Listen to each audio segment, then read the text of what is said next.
pessoal? Bom, a gente teve... Eu perdi umas duas aulas, eu acho que qual é a lição? A lição 5 lá no final, deixa eu só achar a página. Ah, não trouxe meu livro já. Ela é a lição 5, mas lá pro finalzinho. Página 56. Hoje nós temos a página 56, 57 e 58. Os tópicos. Os tópicos hoje são Teologia Escolástica Católica Romana e a Igreja às Vésperas da Reforma. Certo? São esses dois tópicos de hoje. 56, 7 e 8. Mas também a gente teve uma semana inteira sem aula na semana passada, devido às celebrações do aniversário da igreja, né? Então a gente está 15 dias sem aula, sem se encontrar. Beleza? Felipe, bom dia. E aí?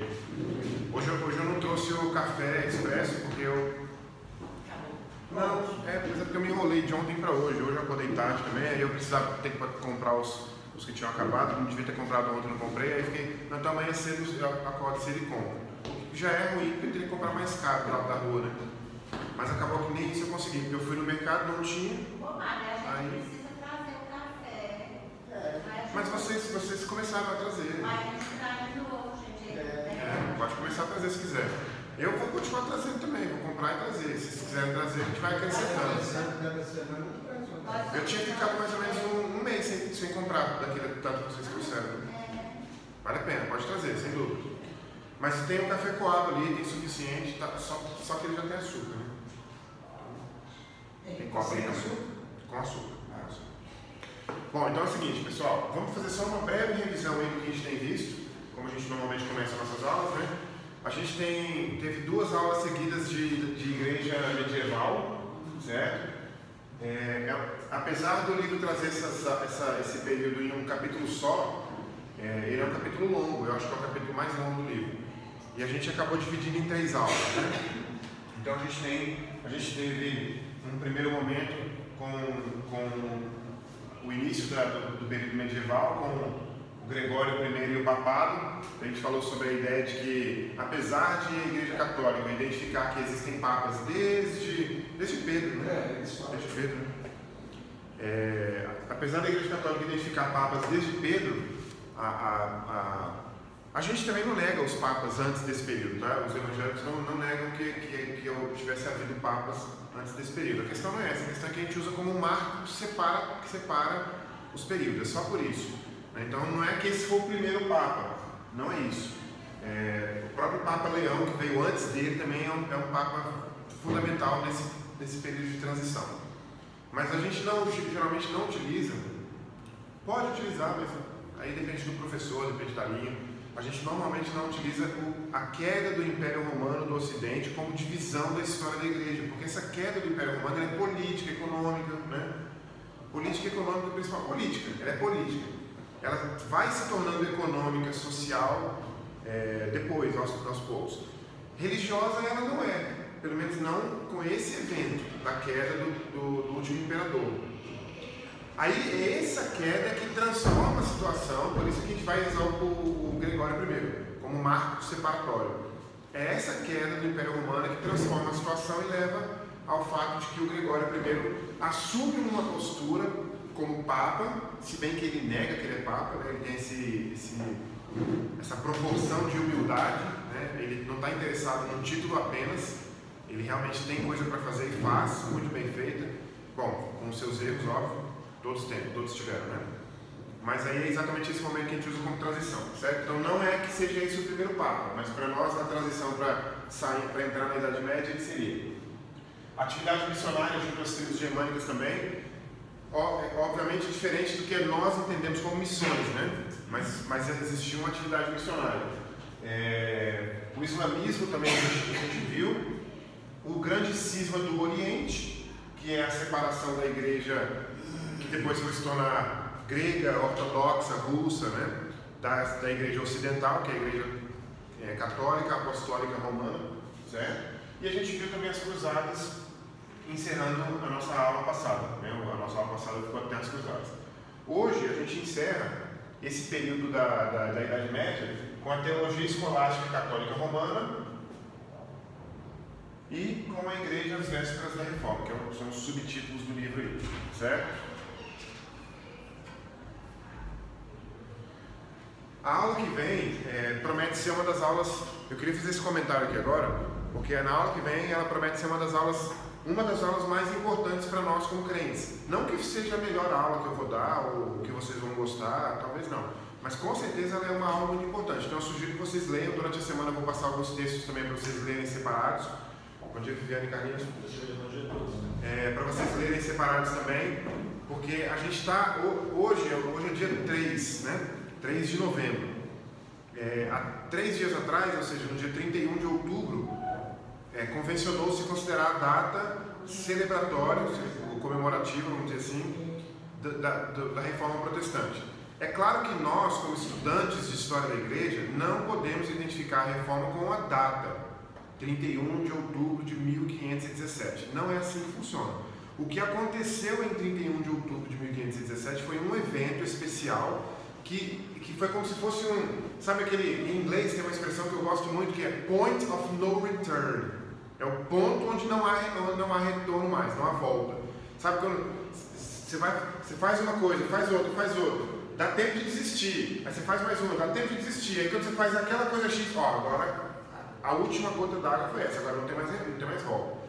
Esse ponto de não retorno, vamos dizer assim, é o tal do 31 de outubro de 1517.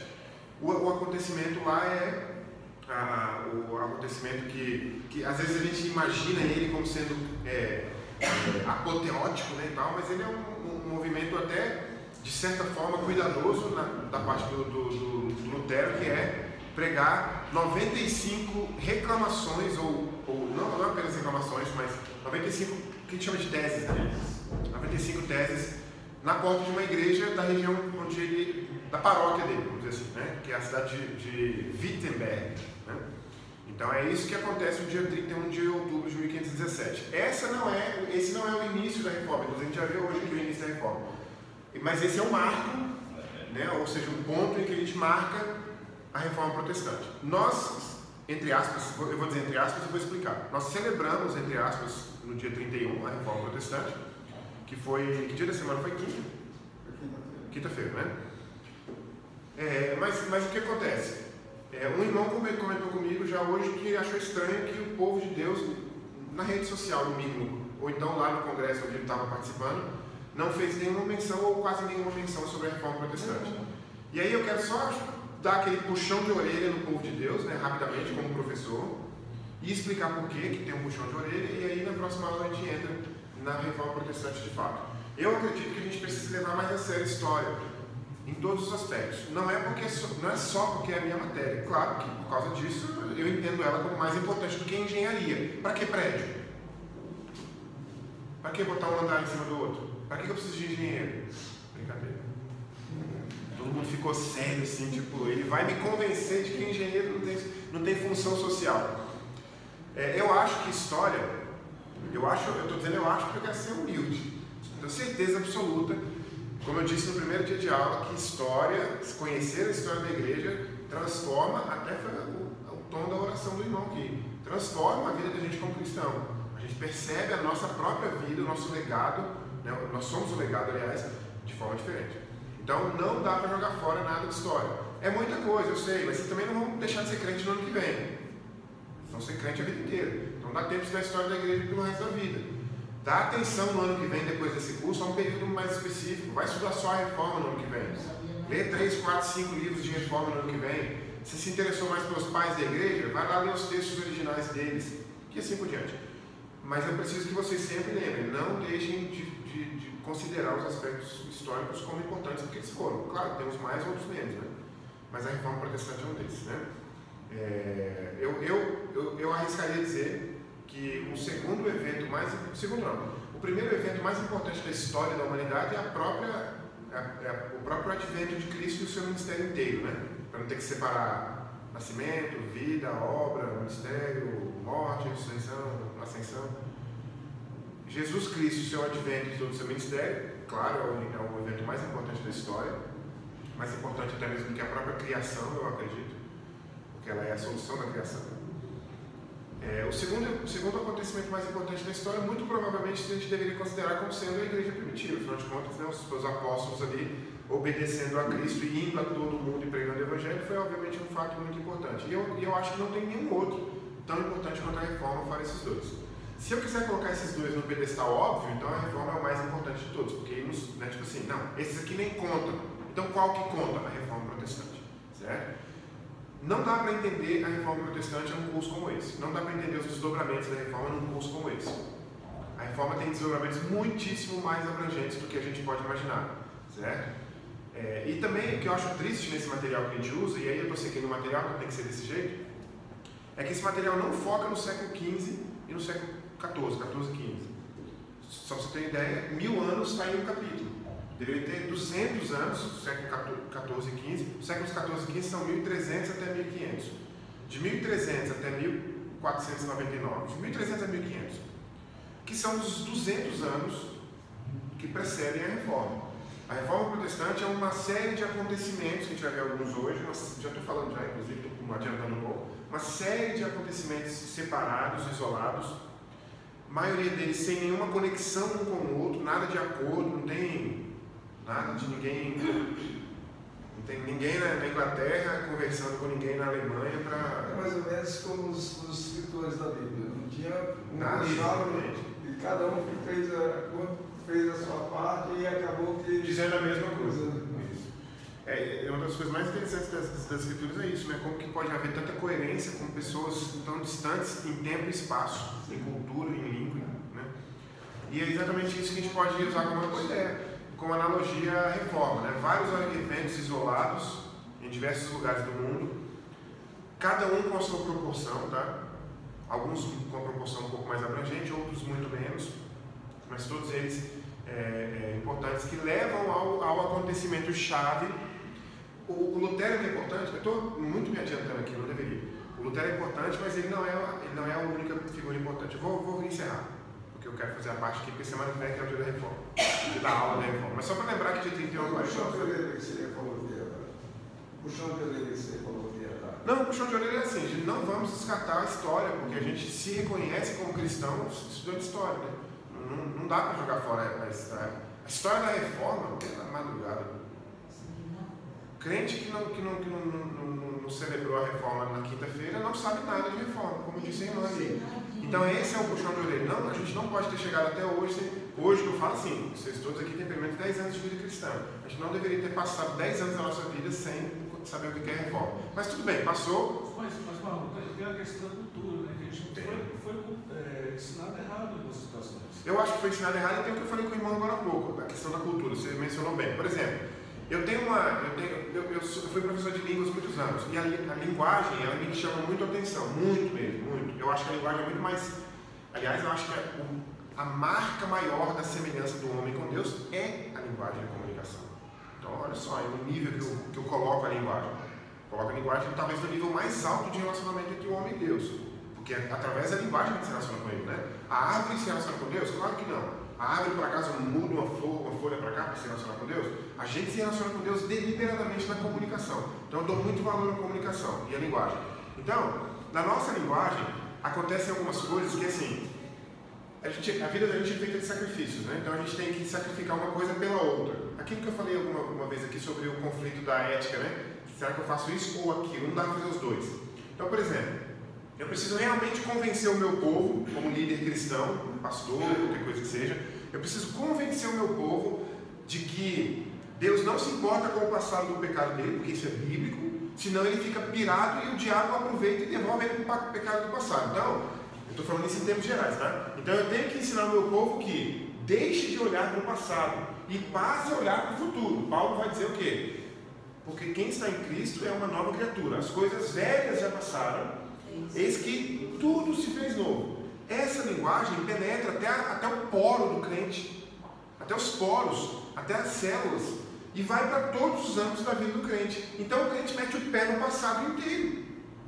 Aí a palavra passado entra como história também. Então, inconscientemente, a igreja não consegue associar todas as coisas se passaram e todas se fizeram novas, como? Tudo bem, todas se fizeram novas na minha vida e conduta, não na história da igreja. Eu não vou jogar isso, né? Eu estou só especulando aqui, tá? É como se eu estivesse tentando começar com um grupo de mestrado, assim, para a gente fazer uma tese. Eu acho que isso faz muito sentido, culturalmente. É interessante, Marco. Nós costumamos falar, eu sou batista por convicção. Convicção que... Você comparou com o presbiteriano para ter a convicção de que o batista, né? Entendeu? Então eu vejo que nós preparamos, e aí não é uma crítica à questão do batismo, de quem prepara, mas nós vemos há 4, 5 estudos e estamos prontos para ser batizados. Exatamente. Então eu acho que nós precisávamos de mais tempo, dedicar mais tempo nesta história batista, em toda essa história. Quantos anos Paulo passou se dedicando ao estudo antes de começar a pregar o evangelho? Vocês sabem? 13? Não, 3 anos. 13? De 13 a 15? Ou seja, ele tinha bagagem para pregar. Tinha bagagem para tudo, né? Fala isso. Para pregar. Ainda bem que nós temos a misericórdia do Senhor, que nos ajuda, e é para Ele, e é dele, mas prepara mesmo, meu irmão. Nós estamos longe, tá? Enquanto batistas, eu acho que é muito bom essa revolução que estamos vendo. Acho que os batistas estão se mexendo de alguma forma, no preparo, né? Para realmente levar a Cristo. Por quê? Nós ficamos estagnados, parecendo como um discípulo. Não vamos descer daqui, não, vamos ficar aqui. Sim, isso. E nós, quantos anos nós vivemos dentro da QMA ou até dentro daqui mesmo, dizendo assim: não, fecha a porta, não entra mais no visitante, não, tá bom. Estamos convictos da nossa fé e vamos continuar assim. Tá tudo e certo. Esquecendo quem está lá fora, deixando, se viram. Isso tem implicações na vida inteira, porque você, por exemplo, você não responde mais. Uma coisa que eu acho importante é a complementação de Felipe.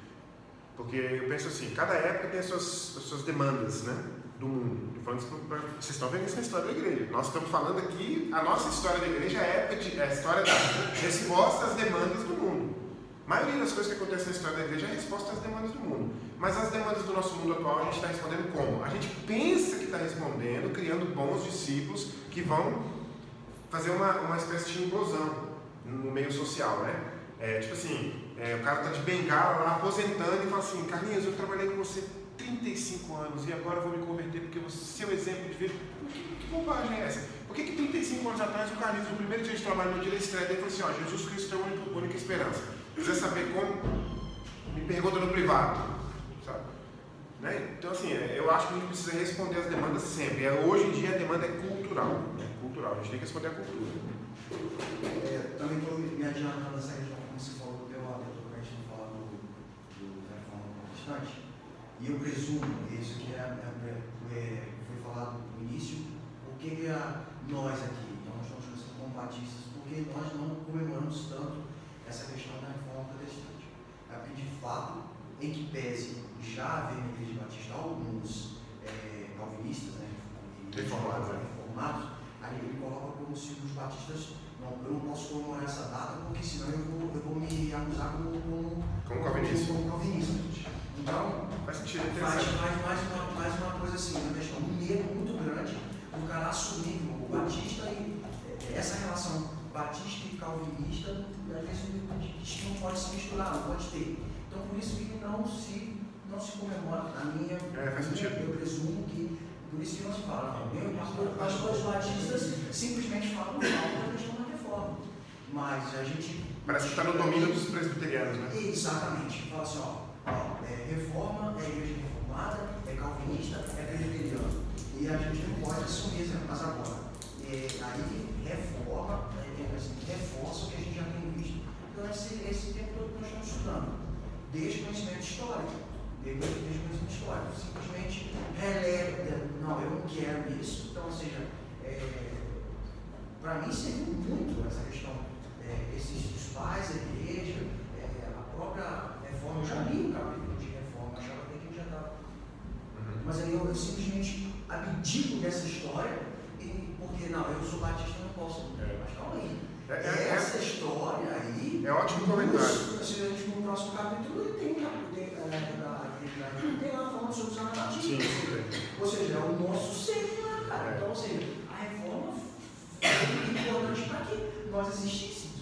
Então, eu acho esse comentário pertinente, mas ele é pertinente e o Felipe ainda consegue colocar o seguinte: eu lembro que fez para mim diferença estudar os pais da igreja, que também nós entregamos ao domínio dos católicos. Sim. Então, o que ficou para o domínio do evangelho? Como disse o aluno, nada, porque a gente também não entende nada da história dos batistas.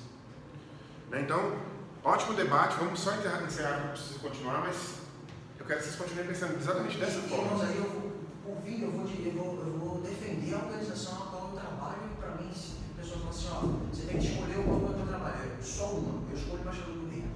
A organização Embaixador do Rei é a única que ensina para os meninos algum tipo dos nossos passados. Sim. Quando você tem aqui as origens. Quando você chega e fala de inclusive embaixadas homenageiam com seus nomes aqueles que nos antecederam. Então você vê lá a embaixada, o nome do nosso pastor, e nós temos outro, Salomão Guizou, William Bailey, são homens que estavam lá atrás. Mas aí é porque a liderança incentiva o estudo daqueles homens, não é simplesmente assim, vai ser pastor de Moreira. Quem foi pastor de Moreira? Então se estuda, é o que falta às vezes para os nossos líderes, e nós mesmos como batistas, é procurar ir atrás dessa história. Exatamente. No capítulo da reforma fala de homens que traduziam a Bíblia por inglês, coisas desse tipo. Todos eles são falados. Se você for olhar nos manuais dos embaixadores do rei, tem o menino estuda isso aí. Isso é a raiz do nosso doutrina. Então, estamos ensinando o menino a ser um homem lá na frente. Opa, eu sei de onde eu vim. Exatamente. Então, aquela pergunta, por que você sabe por quê? Opa, se o menino levou a sério, se ele assumiu essa ciência da vida voluntária, ele vai saber. São poucos que são cansados dessa forma, né? Mas tudo isso é bom a gente conversar e discutir, porque faz sentido. Olha só, pessoal, hoje vocês vão ter um choque de realidade interessante com a aula, com um pedaço da nossa aula. A gente vai entrar hoje na teologia escolástica católica romana e nesse trecho do livro aí, quem leu vai ver que as duas figuras que são apresentadas lá são o Anselmo de Cantuária e o Tomás de Aquino, certo? Esses dois são dois nomes, entre outros, desse período da história da igreja. Aí é o seguinte, eu fiquei um pouco em dúvida durante a minha preparação da aula, porque o que traz o livro sobre o Anselmo é até um pouco mais do que o Tomás de Aquino. Isso é de certa forma estranho, porque o Tomás de Aquino é uma das figuras mais importantes da história da igreja. Mas eu também prefiro dar mais ênfase ao próprio Anselmo, por causa de um aspecto pessoal, que é da apologética cristã, e que menciona no livro também, só que menciona com outro nome, e que eu quero apresentar para vocês. É um negócio fantástico, sensacional. Eu usei esse negócio essa semana. Foi sensacional. Vou contextualizar para vocês. Apologética cristã é a defesa da fé cristã. A defesa da fé cristã ela é feita normalmente de duas formas.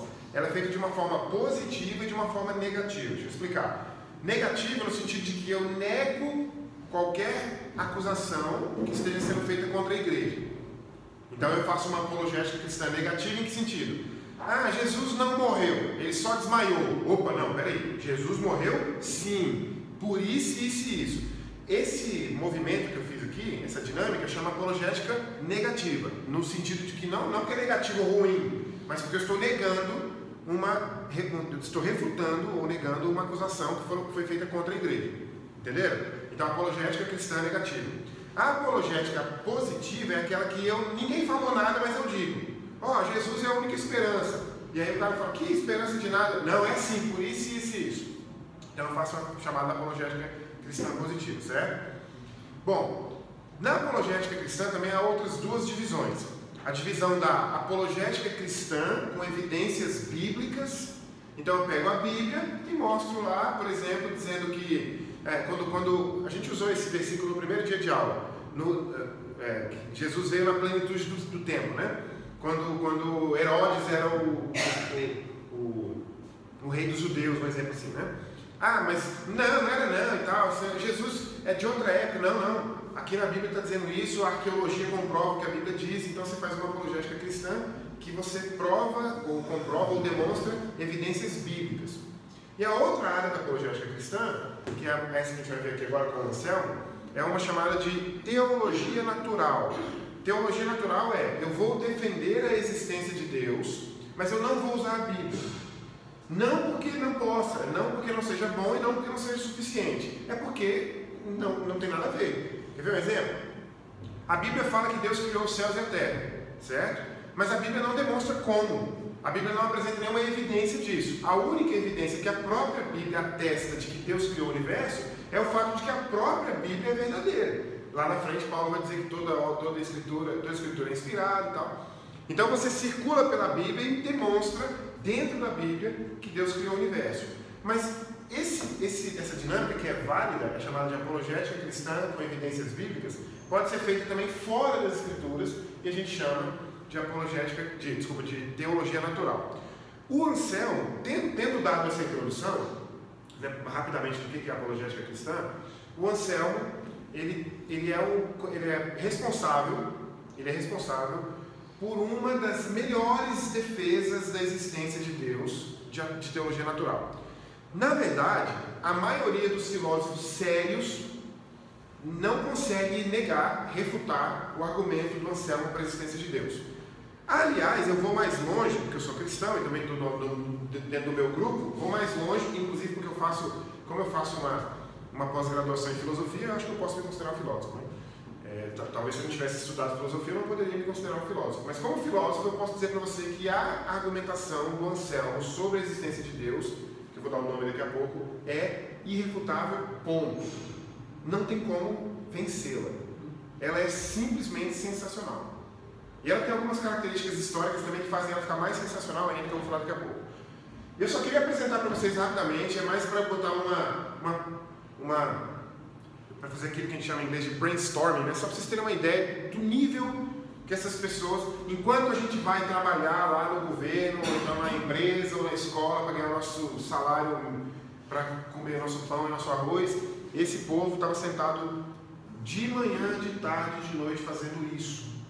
Inclusive é meu sonho, mas esse negócio não paga dinheiro, não dá para comer arroz com isso. Mas estava fazendo isso, e por causa de fazer isso toda hora, eu acho que aí que Deus, acho que a jogada é sensacional. Deus não vai entregar um argumento desse para um cara, um operário na fábrica. Lá. O cara tem que estar estudando, tem que estar pensando, tem que estar orando para Deus entregar um argumento desse para ele. Então vamos lá. O argumento é chamado argumento ontológico. Onto é do grego ontos, que significa ser, S-E-R. E lógico é o estudo, né? Então, estudo do ser. Beleza, não vou entrar no âmbito do que é ontologia, porque vai demorar muito mais e não é o caso. Só quero apresentar qual é o argumento do Agostinho, do Anselmo. Agora eu vou contextualizar como que eu usei essa semana. Eu dou aula de inglês para uma família lá em Águas Claras. É o pai, a mãe e dois adolescentes. A moça está no segundo ano. Ela vai fazer o terceiro ano aqui em Brasília e vai mudar para os Estados Unidos para fazer faculdade lá. E o menino está no 8º ano, ele vai fazer o ensino médio lá. Então a família toda vai mudar para os Estados Unidos no ano que vem, no final do ano que vem, para os filhos estudarem lá nos Estados Unidos. E por causa disso eu estou dando um curso de inglês para eles fazerem a certificação que eles precisam lá para os cursos, né? E o pai e a moça, a menina, a adolescente, se consideram agnósticos, que é uma variação, vamos dizer assim, do ateu, porque o ateu ele diz assim: não existe nada fora do universo. Nada. O universo é tudo o que existe. Obviamente não existe Deus, porque Deus está fora do universo, né? Então o ateu diz isso, certo? O agnóstico é aquele que diz assim: cara, é o seguinte, eu até gostaria de crer, mas eu não consigo achar que faz sentido. Então eu não sei. Se você me apresentar um bom argumento, talvez eu creia em Deus. Se não, eu vou continuar na dúvida. Então o agnóstico é aquele que duvida, mas não duvida tipo assim, que Deus o quê? Duvido. Não, ele duvida sério. Tipo assim, poxa, será? Não entra na minha cabeça. Tive uma experiência uma vez na sala de aula, Uma aluna chegou para mim no final da aula e falou assim: professor, eu queria crer como você, mas não me faz sentido. Não consigo ver sentido nisso. E isso é o agnosticismo, né? Então o pai e a moça lá são agnósticos e a mãe é presbiteriana. E a mãe frequenta a igreja, leva a menina, leva o filho, o marido não vai mais mesmo, de jeito nenhum, mas a mãe leva de vez em quando a menina, o menino ela leva sempre, eles vão em acampamento da igreja presbiteriana e tal. E ela, quando me contratou, ela sabia que eu era crente, porque quem me indicou foi um cristão. Ela falou assim: ó, se você quiser, meu marido é ateu e tal, ajuda lá e tal. Eu falei: não, com certeza uma oportunidade vai aparecer. Terça-feira passada, coincidentemente antes desta aula de hoje, surgiu a oportunidade e eu usei o argumento ontológico. O argumento ontológico ele é o seguinte: eu vou tentar com muita calma, porque é muito complicado. Muita calma. Ele é assim. Imagine, só imagine, eu não vou desenhar porque eu não dou conta, mas imagine um unicórnio. O unicórnio é um cavalo com um chifre cônico, no formato de um cone, no centro aqui da cabeça, certo? Tá. Existe chifre? Existe. Boi tem chifre. Existe cavalo? Existe. Então a ideia de um cavalo com um chifre cônico no centro da cabeça não é esquisita, não é impossível, concorda comigo? Tanto não é impossível que você está agora imaginando um cavalo com um chifre na cabeça. Tanto não é impossível que você pode pegar seu celular e agora colocar na internet a foto de um unicórnio e você vai ver lá a foto de um unicórnio, desenho, quer dizer. Certo? Entenderam? Sim ou não? De verdade, quem não entendeu? Vou repetir. O unicórnio não existe. Pelo menos não foi catalogado até hoje. Mas a ideia do unicórnio existe. Concorda? Por que a ideia do unicórnio existe? Porque a ideia do unicórnio não é uma ideia impossível. É uma ideia improvável. É improvável, não é exatamente muito provável que a gente encontre um unicórnio algum dia. Mas a ideia do unicórnio não é impossível. É possível. Tanto é possível que eu posso imaginar, tanto é possível que eu posso tirar da minha imaginação e desenhar no papel, tanto é possível que eu posso ver a imagem de um unicórnio desenhado na parede. Quem não entendeu, levanta a mão. Enquanto vocês pensam se vocês entenderam ou não, vou pegar um café. Entendeu? Tá. Agora, não responda tão rapidamente, nem na sua mente. Só pense. Então tá, então a gente decidiu que não é impossível um unicórnio, mas é improvável. Beleza? Pelo menos eu posso pensar no unicórnio. Agora eu gostaria que vocês tentassem pensar, eu sei que vocês não vão conseguir, mas pelo menos eu queria que vocês tentassem. Eu queria que vocês tentassem pensar num círculo quadrado. Imagine na sua cabeça, quem quiser levantar e desenhar, eu empresto aqui o pincel, você pode desenhar no quadro. Um círculo quadrado, certo? Então, imagine para mim aí um círculo quadrado. Isso é improvável e impossível. Muito bem.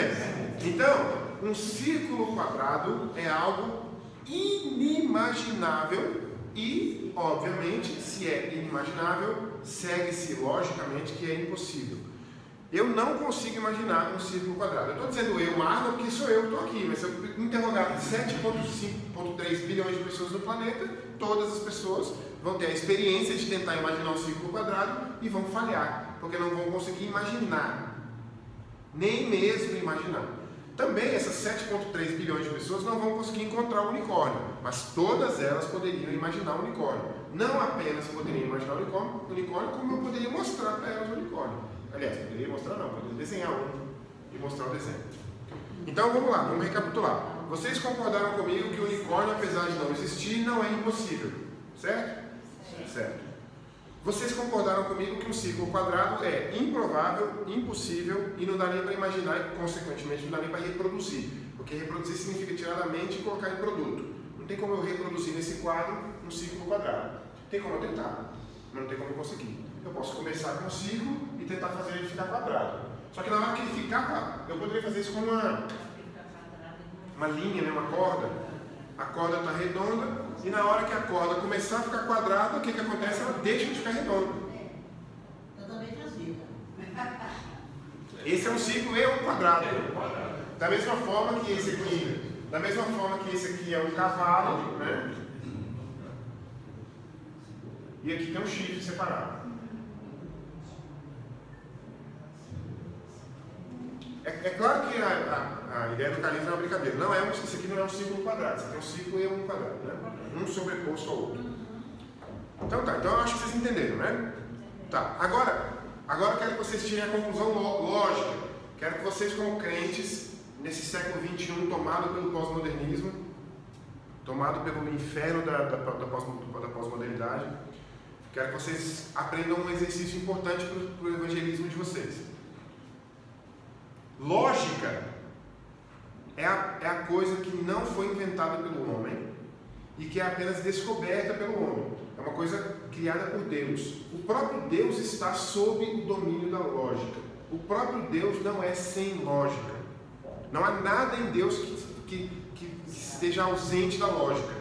A lógica é inerente a Ele próprio. Do mesmo jeito que você não pode imaginar, nossa, esse exemplo na Bíblia que me parece que Deus não tinha amor naquele momento. Ele separou o amor. É impossível ele separar o amor porque Ele é amor. Ele é lógica. Né? Então, lógica...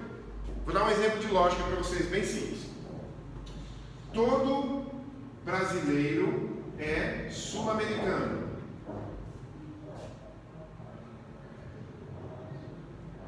Carlinhos é brasileiro. Não, lógica. Logo, Carlinhos é sul-americano. Bom, o que eu poderia fazer para descreditar esse silogismo seria tentar encontrar uma prova de que o Carlinhos realmente não é brasileiro. Talvez eu descobrisse que ele é italiano. Daí cai por terra o meu argumento. Mas só cai por terra o argumento colocando o Carlinhos aqui. Porque se eu colocar aqui agora o Marlon, opa, não, aí o argumento volta a ter lógica. Na verdade, o argumento tem lógica. Brasileiro, sul-americano, brasileiro, sul-americano. Aqui eu só mudei para Carlinhos porque não era. Descobrindo a identidade dele que ele é italiano. Então isso aqui é lógica. Não há uma pessoa nesse planeta que tenha o direito de negar isso aqui. Apesar de que há pessoas que querem negar. Né? Os pós-modernistas estão negando isso à vontade o tempo todo. Mas eles estão negando à vontade porque eles são covardes, porque nenhum deles pula do prédio. Nenhum deles nega a lógica da gravidade. É bonitinho demais falar que não existe nada que seja certo, que tudo é construído, mas ninguém pula do prédio para provar isso. Bando de covarde, né? Pós-modernista é covarde. Pós-modernista não toma veneno de rato, não toma 500 ml de veneno de rato com um rótulo de Coca-Cola. Pós-modernista é o covarde mais covarde da história da humanidade. Ele não tem coragem de as últimas consequências com a filosofia dele. Bom, então, parte número 1 do Anselmo. Vocês entenderam que um círculo quadrado é impossível e, portanto, ele não existe.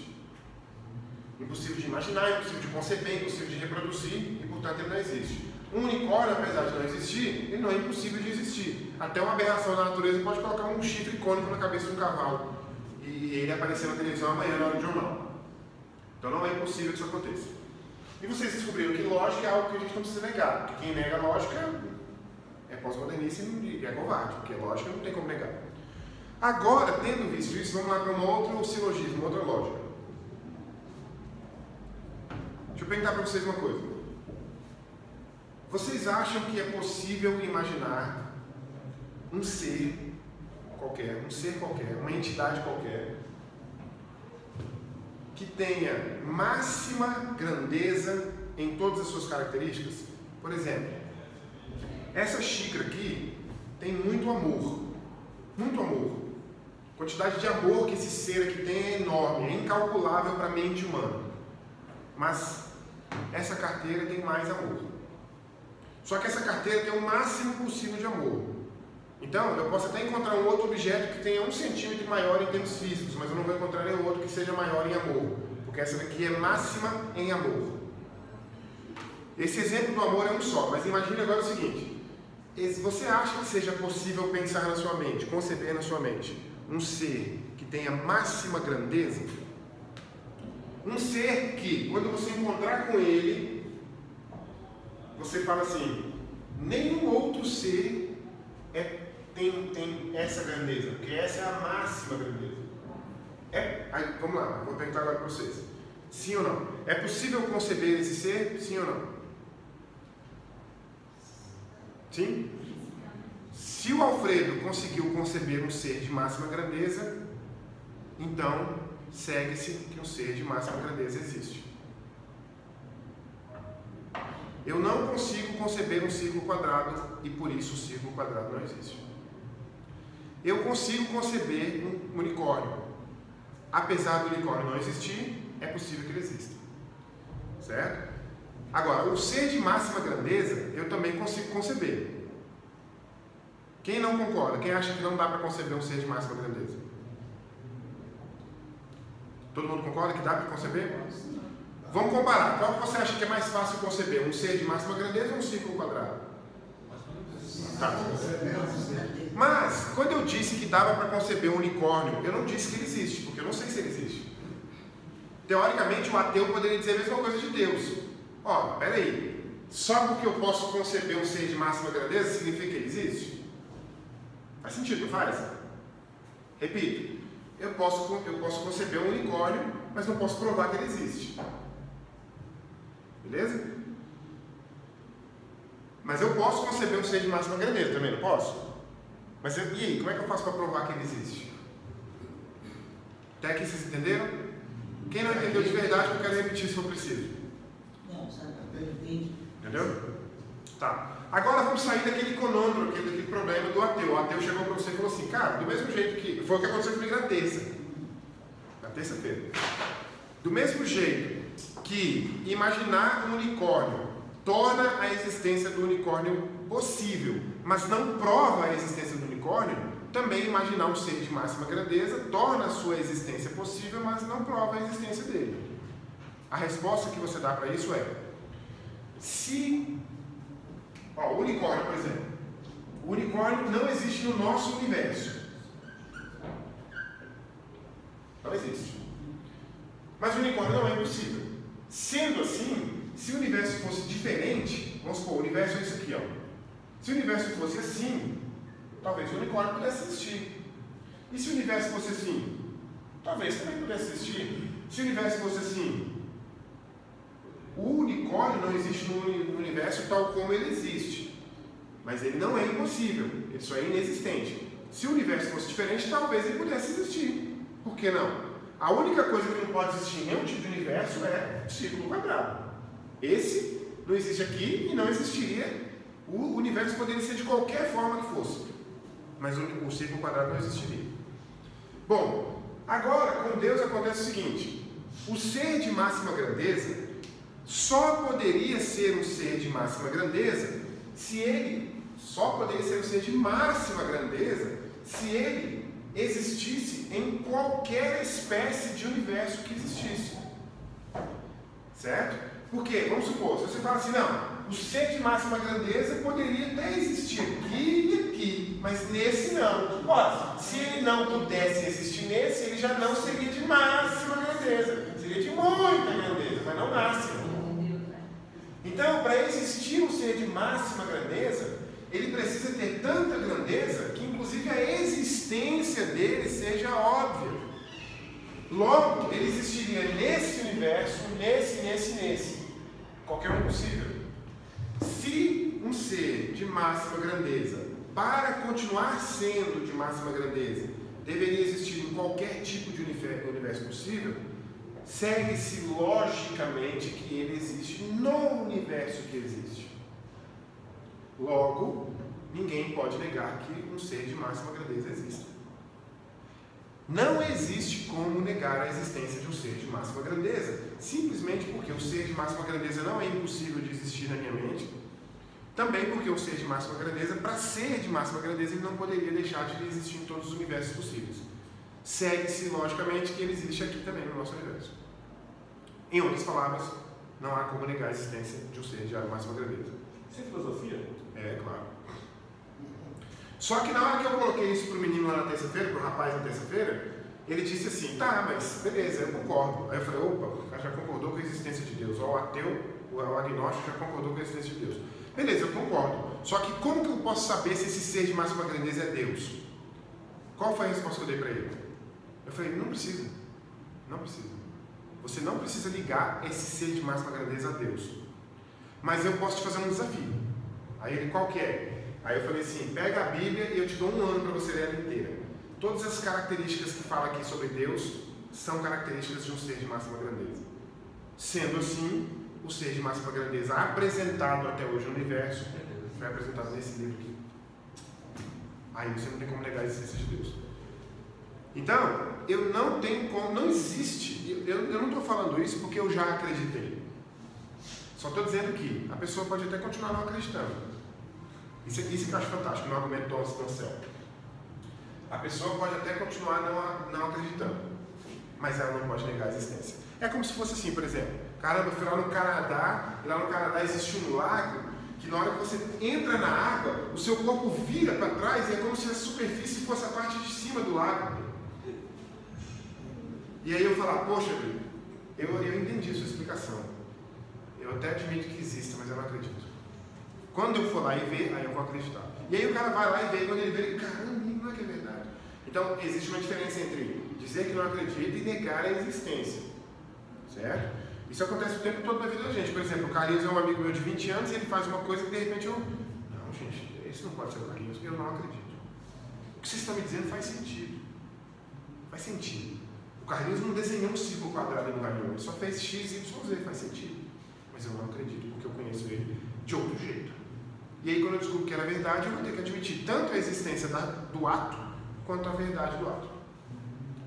Eu sei que está todo mundo em silêncio porque ninguém está conseguindo falar nada, mas esse é o nível das pessoas que a gente estuda. É isso que esse pessoal faz o dia inteiro. Aquino, Lutero, Calvino, Agostinho. E Anselmo falou a respeito de Deus, mesmo sem ele ter certeza ou sem ele acreditar, mas ele falou de uma forma a respeito ele acreditava. de Deus, e deu para todo mundo entender. É, exatamente. A questão é a seguinte, ele acreditava, ele era um cristão honesto, sincero. Tanto ele era um cristão sincero que ele tinha uma frase famosa que é assim, a minha fé é uma fé que busca entendimento. Sim. Ele defendia que a busca pelo entendimento, pela filosofia, pelo conhecimento profundo, não era para se tornar cristão. Não, eu já sou cristão, eu sou salvo. Sim. Mas por causa de ser salvo, agora eu quero conhecer tudo. Sim. Esse é o espírito que o cristão devia ter, que o Arnold falou agora há pouco. Parece que o crente vive em férias, né? Estou salvo, está tranquilo. Quando eu voltar, meu emprego está garantido. Mas ele não quer voltar, quer ficar de férias a vida inteira. O Anselmo não, quer trabalhar. Justa. Então, como Anselmo, não sei se os irmãos vão entender, é a vontade que eu tenho de cada vez mais conhecer Deus. Ótimo. Eu tenho momentos de me sentar e ficar analisando, eu pego a palavra de Deus, isso não é porque mais fácil, sempre fiz na minha vida, de ficar analisando Deus, é Deus que está me dizendo isso.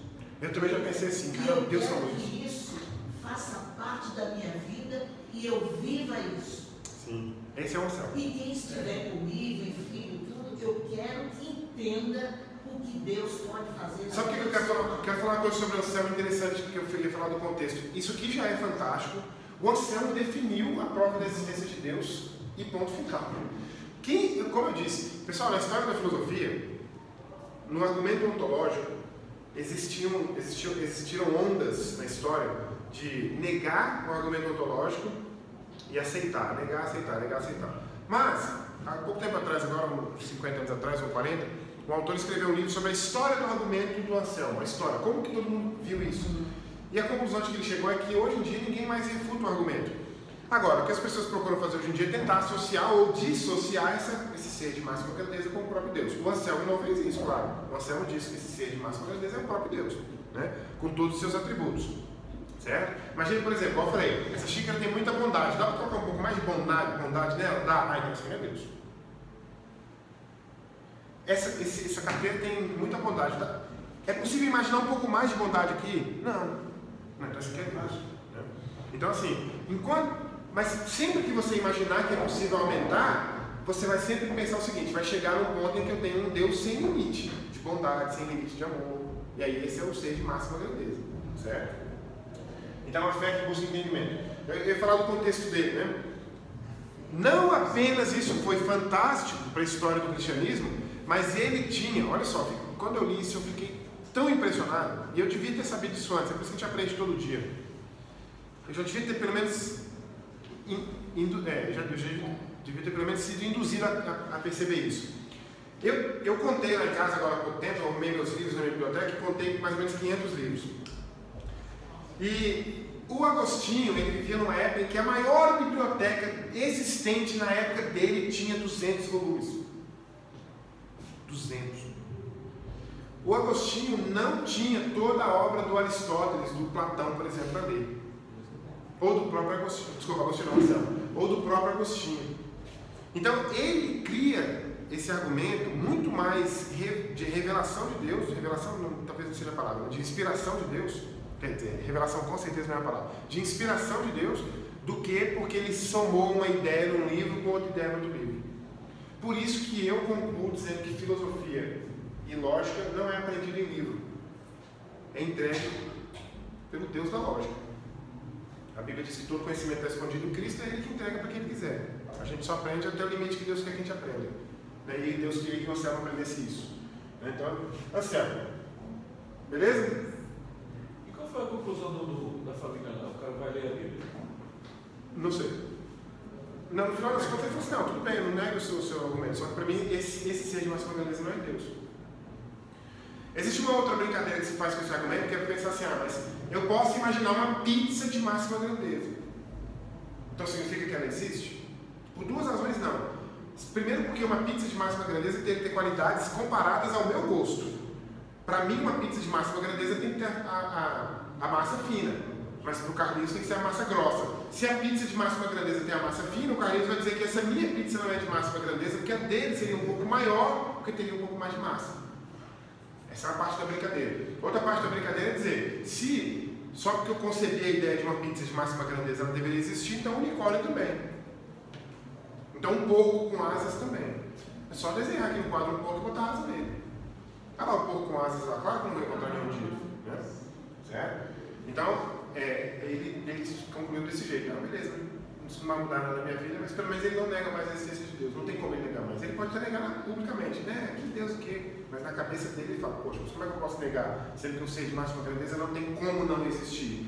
Um ser de máxima grandeza, se não existisse, não seria de máxima grandeza. Ele faltaria nele uma das maiores grandezas de todas, que é o quê? Existir. O meu pai não pode nunca ser um ser de máxima grandeza mais, porque ele não tem mais existência. Então a existência assim é óbvio. Como que uma coisa que não existe pode ter máxima grandeza? Opa, não. Então uma coisa que tem máxima grandeza é obrigado a existir. Logo, Deus existe, pronto, final. Posso falar. É o ser de máxima grandeza. Bom, Tomás de Aquino. Por causa do tempo e por causa da minha intenção de realmente concluir a Idade Média hoje, e também porque o livro traz um parágrafo, eu acho, de Tomás de Aquino, a obra Suma Teológica de Tomás de Aquino é fundamental para a história do cristianismo, é um momento, é um marco separatório também, porque o Tomás de Aquino passa a escrever naquilo que a gente chama de escolástica. Escolástica, grossíssimo modo, né? Escolástica é um período de estudo sistemático das escrituras, da fé e assim por diante. A Suma Teológica é um objeto, uma obra extremamente meticulosa, né? Ele apresenta uma refutação e aí depois ele coloca todas as possibilidades da refutação no texto, várias páginas, você quase se convence de que Deus não existe. Caramba, faz muito sentido, meu Deus do céu. E aí no final ele fala assim, bom, agora vamos refutar cada um dos pontos. Aí ele vai em cada um dos pontos, aí o livro fica desse tamanho só para negar 1 ou 2 pontos. Essa é a Suma Teológica, ou seja, essa é a sistematização do pensamento teológico. Isso acontece principalmente a partir do Tomás de Aquino. Quando você ouve falar da expressão filosofia tomista, vem do Tomás de Aquino, tomista. Obviamente que a sua filosofia era aristotélica e não platônica. Não sei se vocês lembram quando a gente viu que algumas características do aristotelismo são negativas para o cristianismo em termos de filosofia. Mais próximo seria o platonismo, né? O neoplatonismo. E depois ele vai ser rejeitado pelos reformadores por causa disso. Né? Então tá aí, eu preferi falar mais do Anselmo do que do Aquino, né? Então tá dito o que eu queria dizer. Sobre a igreja às vésperas da reforma, a gente tem algumas características. Houve aquilo que a gente chama de cativeiro babilônico da igreja, é uma comparação com o cativeiro babilônico de Israel lá atrás, E por isso que a gente chama de cativeiro babilônico da igreja, para diferenciar do cativeiro de Israel. Esse cativeiro ele acontece de 1309 a 1377, e aí é o período em que, na verdade ele vai até 1417, porque ele também faz parte do grande cisma do Ocidente. Ele é o período em que a sé romana, a sede do papado romano se transfere para Avignon, na França, por causa de questões meramente políticas. É por isso que aqui o autor chama de as vésperas da reforma, né? Porque olha só, quer ver? Eu quero colocar isso aqui para vocês. Corrupção e fraude. Corrupção não é apenas você, por exemplo, é um agente público lá de saúde, e em vez de passar o dinheiro lá das marcas para o hospital, você pega uma parte para você. Não é apenas esse tipo de corrupção. Corrupção é quando você, por exemplo, por causa de uma questão política, territorial, de fronteira, eu brigo com o fulano de tal e eu acabo separando, por exemplo, o papado, tirando o papado ou pior ainda, o imperador, que tem um domínio, não deveria existir, sobre a autoridade religiosa, obriga essa autoridade religiosa a fazer X. E aí, não vou fazer, então você está fora, então você está deposto. O Papa novo é esse. Houve nesse período do grande cisma do Ocidente, do cativeiro babilônico, houve um período em que havia 3 papas. 3 papas. Um papa romano, um papa francês e um papa na disputa, dizendo que os 2 não eram legítimos. É claro que isso se resolve, né? E aí, tendo resolvido, quer dizer, aliás, tendo resolvido não, dentro dessa confusão, ou posteriormente a ela, mas por causa dessa confusão, é que começam a aparecer as figuras da reforma protestante, que a gente vai ver na próxima aula. John Hus, Zwinglio, Calvino, aqueles nomes, né, que a gente já conhece. Zwinglio, Calvino, o próprio Lutero, né? Quer dizer, Calvino na verdade é bem depois, né? Mas Lutero, certo? O John Wycliffe, que é famoso até hoje porque existe uma instituição hoje em dia chamada Wycliffe Associates, eu acho que é esse o nome, né? E é uma instituição ligada à tradução da Bíblia. Por quê? Porque o John Wycliffe foi a pessoa que traduziu a Bíblia para inglês, a Bíblia do latim para o inglês. Então esse período também é um período que as pessoas percebiam: a religião está completamente dominada pelo clero, não chega ao povo. Então, para chegar ao povo tem que acontecer algumas coisas, por exemplo, diminuição do poder, questionar esse poder, e obviamente traduzir a Bíblia para a língua natural, né, para a língua materna. É engraçado porque às vezes a gente pensa que essa tradução da Bíblia para a língua materna começa exatamente com Lutero, né, que a gente vai ver na aula que vem, que ele traduz a Bíblia também para o alemão, né? Mas ele não é o primeiro, né? O primeiro, aliás, antes dele já vinha logo John Wycliffe aqui, 100 anos antes, 120 anos antes, que traduz a Bíblia para inglês, certo? E aí a gente tem a Inglaterra, tem toda uma história da reforma inglesa, que é diferente do restante do mundo, e faz parte, por exemplo, do fato de que o clero, de que os leigos já liam a Bíblia no período da reforma inglesa, porque o John Wycliffe já havia traduzido a Bíblia, né? Outra coisa que acontece muito nesse período também é que, por causa da Renascença italiana, eu gosto de definir a Renascença italiana com um exemplo. E o exemplo é o seguinte: você tinha durante toda a Idade Média, toda a história, na verdade, você tinha, por exemplo, o seguinte: um escultor esculpe, faz uma estátua lá, né? Proporções perfeitas, anatomia perfeita, enfim, uma escultura sem defeito. E aí ele coloca, eu estou brincando, tá, pessoal? Isso aqui é só uma forma de mostrar mais ou menos, é uma anedota para mostrar como que era, mas o fundo do que eu estou dizendo é verdadeiro. O que eu estou dizendo não é um fato que aconteceu, mas é uma ilustração do que aconteceu, né, na realidade. Então alguém olha para aquela escultura, então eu estou lá, eu sou um escultor e estou lá contemplando a minha própria escultura. E aí o Carlinhos chega e fala assim: uau, que maravilha, hein? Aí eu, realmente, maravilha, né? Aí o Carlinhos fala assim: Deus realmente te abençoou, hein? Eu, realmente Deus me usou, olha só que obra divina, que coisa maravilhosa. Deus me usou para fazer essa obra. Isso é antes da Renascença, do Renascimento, certo? Beleza. O Renascimento começa, é uma brincadeira, tá? Lógico, mas é uma brincadeira com fundo de verdade. O Renascimento começa no dia que acontece o seguinte: eu estou parado aqui diante de um vitral, numa igreja, na Europa, um vitral lindíssimo que eu fiz. E aí o cara me olha e fala assim, uau, sensacional esse vitral, hein? Com as imagens dos pais da igreja e tal. E eu, é sensacional. Aí o cara me fala assim, que maravilha, Deus te deu realmente o dom, né? Foi Deus que fez através de você. Aí eu olhei, que? Eu é que fiz. A minha brincadeira é que no Renascimento foi descoberta a palavra eu. O sujeito da primeira pessoa do singular. Não existia eu antes da Renascença. Tudo era divino, tudo era Deus. Todas as coisas que aconteceram eram dadas por Deus. Até o rei era de Deus. Deus é quem enviou o rei para cuidar do povo, né? Tudo era divino. Tudo era intervenção divina. A partir da Renascença, tudo passa a ser eu.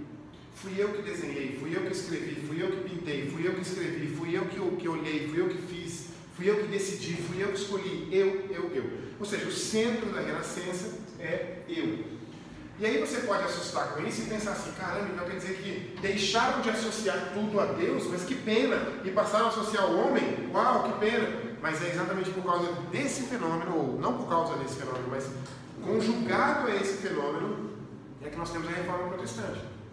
Porque a Reforma Protestante é o seguinte, eu não concordo com os extremos, mas eu prefiro sempre uma ponta do que a outra, não sou idiota, né? Ninguém é desse.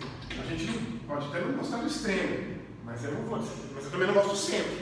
O centro é aquela história que o pastor contou uma vez, lá na Memorial, o pastor usou uma analogia do centro, né? Que ele falou assim, que o centro era como se fosse um muro. Você está em cima do muro e do lado de cá tem um monte de demônio no inferno e do outro lado de cá tem um monte de anjo no céu. E os anjos estão, vem para o nosso lado, pula para cá, vamos, joga o corpo para cá, passa para cá. E aí os demônios lá parados, lá, ó, só lixando a unha. Aí o cara ficou curioso. Aí o cara chegou com os demônios, por que vocês não estão me gritando? O pessoal está morrendo de gritar para ir para lá, por que vocês não estão me gritando? Aí os demônios, porque o muro é meu. O muro é escolha, quem está em cima do muro é o cara. Dizer não para Jesus e dizer não para o diabo é dizer sim para o diabo, é dizer não para Jesus, né? Então escolher é qualquer lugar, certo? Então sempre é escolha. Então a gente sempre prefere um extremo, né? Uma ponta. Quer dizer, a gente não prefere o extremo, prefere um lado. Então se você pensar em extremos, aqui você tem o seguinte, na Igreja Católica, você tem, na ICAR, você tem o extremo da comunhão, do comunitário. Quer ver um exemplo? Você ora em comum na igreja. Você confessa os pecados em comum, porque pelo menos 2 pessoas é uma comunidade, não é individual, é comum. Eu confesso o meu pecado para o Pai. Você lê a Bíblia em comunidade, porque você não sabe ler. Você tem que ir para a igreja, para o padre ler para você. Não apenas ler, mas traduzir, explicar. E traduzir do jeito que ele quiser, explicar do jeito que ele quiser. Você nem sabe, você não tem nem como ser veriano. Você não tem como ir lá verificar, né? Você comunga também, a própria palavra comungar você comunga também no conjunto, né? Você não faz culto em casa, certo? Tudo acontece no âmbito da igreja, então é tudo no comum, no comunitário. Esse é o extremo da Igreja Católica. O extremo da Reforma, que começa por causa de percepções renascentistas, vamos dizer assim, ou a própria Renascença é produto da Reforma, aí qualquer um dos dois está muito próximo do outro. Mas na Reforma, você tem o outro extremo, você tem o extremo do individual. Obviamente do individualismo também, né? Então você tem os extremos. Então, por exemplo, você ora sozinho. Você pode orar com alguém? Claro, você pode orar sozinho. Deus não me ouve só com a comunidade, não, só com o padre? Não. Quem intercede por mim não é a Maria, não, você. Não precisa de ninguém para chegar aqui, não, você. É só chamar que ele vem. É igual o gênio da lâmpada. É no individual, né? Você confessa os seus pecados no individual. Você ajoelha, Senhor, me arrependo dos meus pecados, me perdoa. Não volto mais a cometê-los. Você pode ir lá e confessar para o irmão? Claro que pode. Precisa? Não. Individual você resolve. Você lê a Bíblia sozinho. Por que você lê a Bíblia sozinho? Porque ela está em alemão, porque ela está em inglês, ela está em francês, ela está em espanhol. Você já sabe ler. Já sabe. E tem mais um detalhe. Mas, ótimo, perfeito. E escapar. A Bíblia agora está em alemão. E está todo mundo lendo. Opa, tem alguns lendo. Eu também quero ler. Então aprende a ler. Opa, então eu vou lá. Então onde é que é? Naquela escola ali. Então vamos embora. A Reforma Protestante transformou a sociedade europeia, que era uma sociedade analfabeta, Havia reis analfabetos na Europa. Reis analfabetos. Transformou a necessidade de ler a Bíblia na minha própria língua. Eu sei que a pessoa podia ir lá e aprender o latim também, né? Mas eu vou lá, aprendo o latim e o padre não me dá uma cópia, o que adianta? Tem o Gutenberg também nessa história toda, né? Que é o cara que inventa a prensa, um tipo, como se fosse uma impressora de hoje em dia, e em vez da Bíblia ter que ser copiada à mão, ela agora pode ser copiada numa prensa. Então eu faço uma cópia e 1000 outras, 1 milhão de outras, né? Então tudo isso conjuga tudo isso se soma à reforma. E a questão da comunhão. A comunhão agora pode ser individual também, porque agora eu tenho comunhão com Deus individual. Eu posso comungar com Deus sozinho. Não quer dizer que eu deva, mas quer dizer que eu posso. Certo? Só que isso tem os dois extremos, né? Aí cabe a você julgar quais são os problemas do extremismo do comunitário e quais são os problemas do extremismo do individualismo, né? Porque a gente que é evangélico, a gente vê que problemas de individualismo são visíveis para nós aí na igreja, né? A gente tem pessoas que vêm para a igreja, passam 20 anos, não falam nem bom dia com ninguém, vai embora e depois a gente... Cadê aquela pessoa? Não, morreu tem um mês. Extremo do individualismo, né? Não, tudo é só eu mesmo. Não preciso nem cumprimentar ninguém. Então, renascença italiana seria essa grosso modo, é claro, essa ideia de que as coisas acontecem por decisão própria. E é por isso que eu tenho a maximização do indivíduo. Olha só como é que isso é interessante, porque isso vai levar a situações que nós vamos ver depois, que transformam o ser humano, o homem, num indivíduo que tem valor individual, né? E é exatamente essa jogada do século XXI contrária. Porque o que os pós-modernistas querem fazer hoje em dia? Eles querem dizer que você não é um indivíduo. Não, você não é um indivíduo, você é parte de uma comunidade.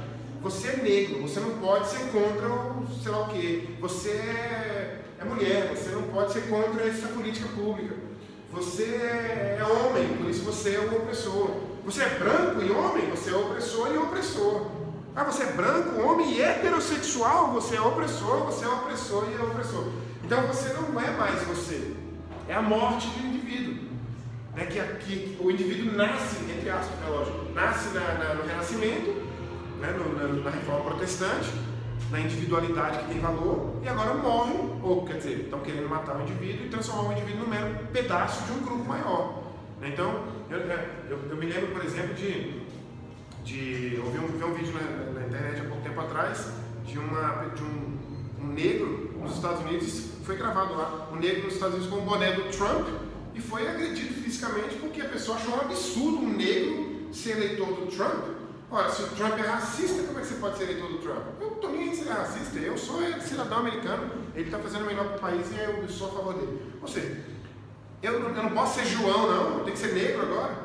Não, peraí, eu sou João, eu nasci João. Não, você não nasceu João, você é negro. Então, essa disputa de comunitário com individualismo é o centro do debate hoje em dia. Se vocês não perceberam, se liga. Então, se você quiser ajudar o nosso mundo a ter um pouco mais de Cristo, pense em defender o indivíduo. Porque Jesus não morreu por duas pessoas juntas. Não tem nenhum pai até hoje que orou pelo filho e o filho nunca se converteu e foi para o céu. Não existe isso.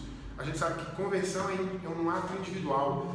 Vida santidade é um ato individual. O indivíduo, na perspectiva bíblica, é muito mais central do que o conjunto. Haja vista, por exemplo, o fato de que o povo de Deus se espalhou pelo mundo e nós agora, os gentios que nós somos, né? Deixou de ser gentil para ser agora discípulo de Cristo. E é toda raça, todo tipo. Não tem? O próprio Paulo diz que é para o grego, para o judeu e para o grego, para o homem e para a mulher e assim por diante, né? Então é isso. Então encerramos aqui a nossa Idade Média com a promessa, ou quer dizer, com a promessa não, com o acordo de começar na semana que vem a Reforma Protestante, tá certo? O Oridalto orou na hora de iniciar, vou pedir para o Carlinhos orar para encerrar, por favor. Muito obrigado, Senhor, porque podemos estar na sua casa essa manhã. Muito obrigado, Senhor, pelos ensinamentos que nos concedeu. Abre nossa mente, abre nosso entendimento, para que possamos entender a tua palavra em nossas vidas. Nos prepara para essa manhã, que nós possamos estar sempre abertos ao teu entendimento. Vem estar dando esclarecimento ao Marlon, vem nos estar dando paciência como alunos, que possamos entender os esclarecimentos que são dados nessa hora. Te agradecemos em nome de Jesus. Amém. Amém. Obrigado, pessoal.